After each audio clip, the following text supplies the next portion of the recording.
কৰো, চামুচেৰে the bell চাইনি দিয়া বন্ধ কৰো, স্মাৰ্ট মিটাৰ নামত পকেট মাৰা বন্ধ কৰো, স্মাৰ্ট মিটাৰ নামত লুণ্ঠন চলোৱা বন্ধ কৰো, স্মাৰ্ট মিটাৰ নামত দুখীয়া মানুহৰ তেজ হুই খোৱা বন্ধ করো।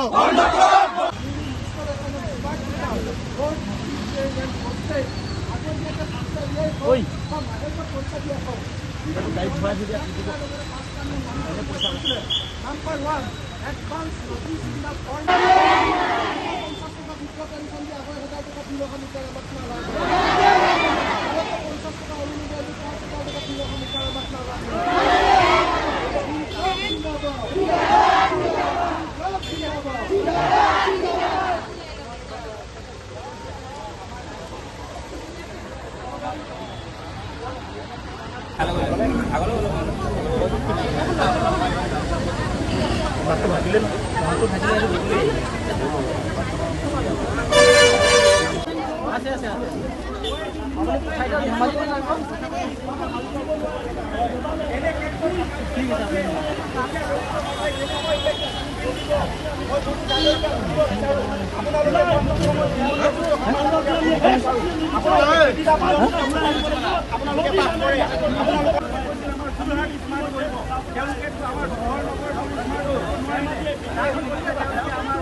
অনাগত দিনত আমি সমগ্র অসমত ছাত্র মুক্তি সংগ্রাম সমিতিয়ে আমি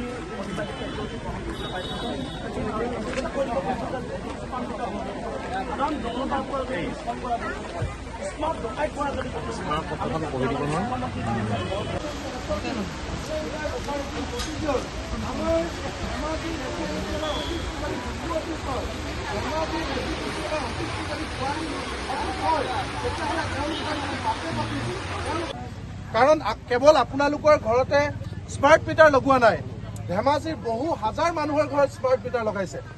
কিন্তু তাৰ পাছতো আপোনালোকে যে ইমান বৰষুণৰ পাছতো ওলাই আহিছে ৰাইজৰ হৈ, সেইকাৰণে ধন্যবাদ আৰু কৃতজ্ঞতা জনাইছো।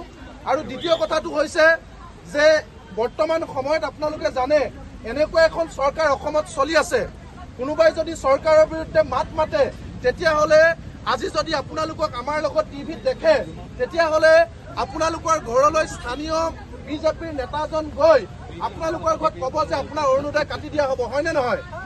হয়নে নকয়?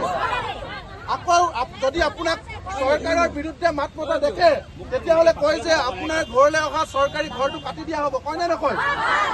আপোনালোকক যদি চৰকাৰৰ বিৰুদ্ধে আন্দোলন কৰা দেখে তাৰপিছত কয় যে আপোনালোকৰ নামত অহা লেট্ৰিনটো কাটি দিয়া হ'ব, বৃদ্ধা পেঞ্চন কাটি দিয়া হ'ব, হয়নে নহয়?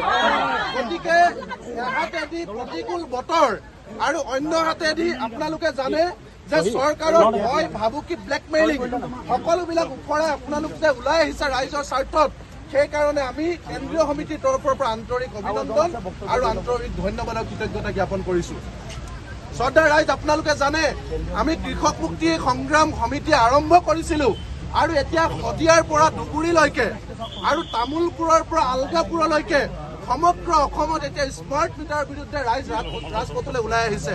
কিয় ওলাই আহিছে আপোনালোক সকলোৱে জানে যে 2017 চনৰ আগষ্ট, ক্ষমা কৰিব 2023 চনৰ 31 ডিচেম্বৰৰ ভিতৰত মোৰ হাতত নটিফিকেশ্যন আছে, মই নটিফিকেশ্যনখন আপোনালোকক দেখুৱাইছো।